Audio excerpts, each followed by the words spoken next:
ఈరోజు రకరకాల అంశాలు మన ముందుకు వస్తూ ఉన్నాయి.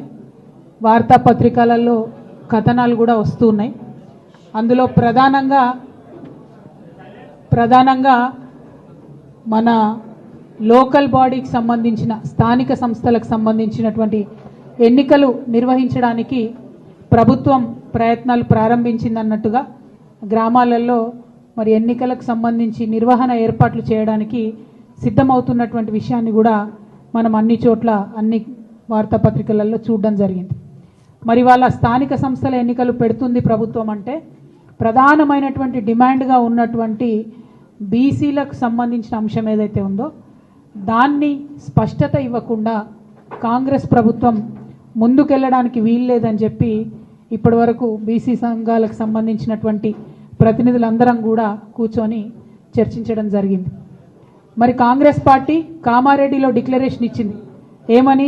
బీసీలకు సంబంధించినటువంటి అనేక అంశాలతో పాటు స్థానిక సంస్థల్లో 42% బీసీలకు రిజర్వేషన్ ఇస్తామని చెప్పడం జరిగింది. మరి 42% అనేటటువంటిది ఏ ప్రాతిపదికన కాంగ్రెస్ పార్టీ అనుకున్నదన్న విషయం ఇప్పటి వరకు స్పష్టత లేదు. మరి బీసీల జనాభా 42% అని లెక్క కట్టే కన్నా ముందే వాళ్ళకి ఎట్లా తెలిసిందన్నటువంటి విషయంలో స్పష్టత లేదు. ఆనాడు ఎన్నికలకు వెళ్ళేటటువంటి హడావుల్లో చాలా వాగ్దానాలు చేసినారు వాళ్ళు. అందులో ఇది కూడా ఒకటి వాళ్ళు చేయడం జరిగింది.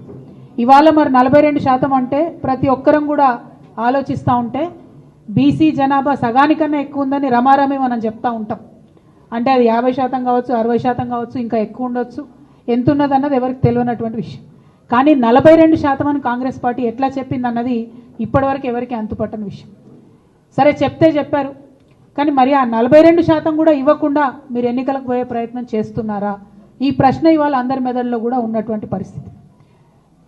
మేము తెలంగాణ జాగృతి నుండి గత సంవత్సర కాలంగా బీసీలకు సంబంధించినటువంటి అనేక అంశాలను ముందుకు తీసుకొని వెళ్తూ ఉన్నాం.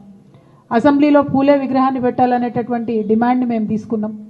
అదేవిధంగా 20,000 కోట్లు బీసీలకు బడ్జెట్ ఇస్తామని చెప్పారు. మరి 3 సార్లు అసెంబ్లీ జరిగింది, బీసీలకు మాత్రం 20,000 కోట్లు పెట్టలేదు. మరి ఇప్పుడు స్థానిక సంస్థలు దగ్గరికి వచ్చినాయి, 42% ఇస్తా అన్నది ఇవ్వకుండా ముందుకు వెళ్ళే ప్రయత్నం మాకు అర్థమవుతూ ఉన్నది.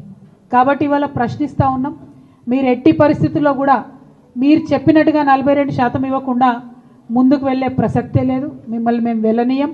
ఎక్కడికక్కడ మండల కేంద్రాల్లో కావచ్చు, జిల్లాలలో కావచ్చు, అన్ని చోట్ల కూడా నిరసన ప్రదర్శనలు చేస్తాం.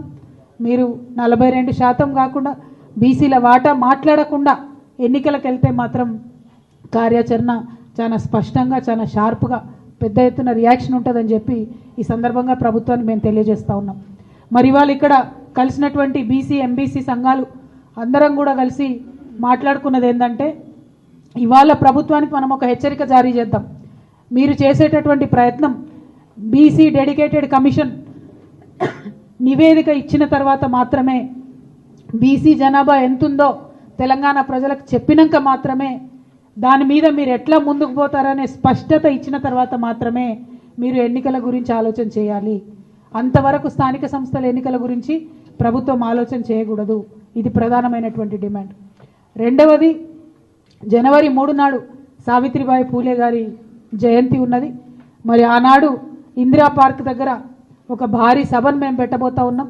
ఆ సభలో అన్ని బీసీ కమ్యూనిటీస్కి సంబంధించినటువంటి ప్రతినిధులు, నాయకులు, ప్రజలు పెద్ద ఎత్తున హాజరవుతారు. ఆనాడు ఇంకా స్పష్టంగా మా కార్యాచరణ కూడా మేము చెప్తాం. బీసీ డెడికేటెడ్ కమిషన్కి సంబంధించిన సమయం 30వ తారీఖు నాడు అయిపోతూ ఉన్నది. మరి 30వ తారీఖు నాడు ప్రభుత్వానికి వారు నివేదిక ఇస్తామని చెప్తున్నారు. ఆ నివేదిక అంశాలు బయటపడ్డ తర్వాత తప్పకుండా 3వ తారీఖు నాడు పెట్టేటటువంటి సభలో మా కార్యాచరణ ఇంకా స్పష్టంగా చెప్తాం.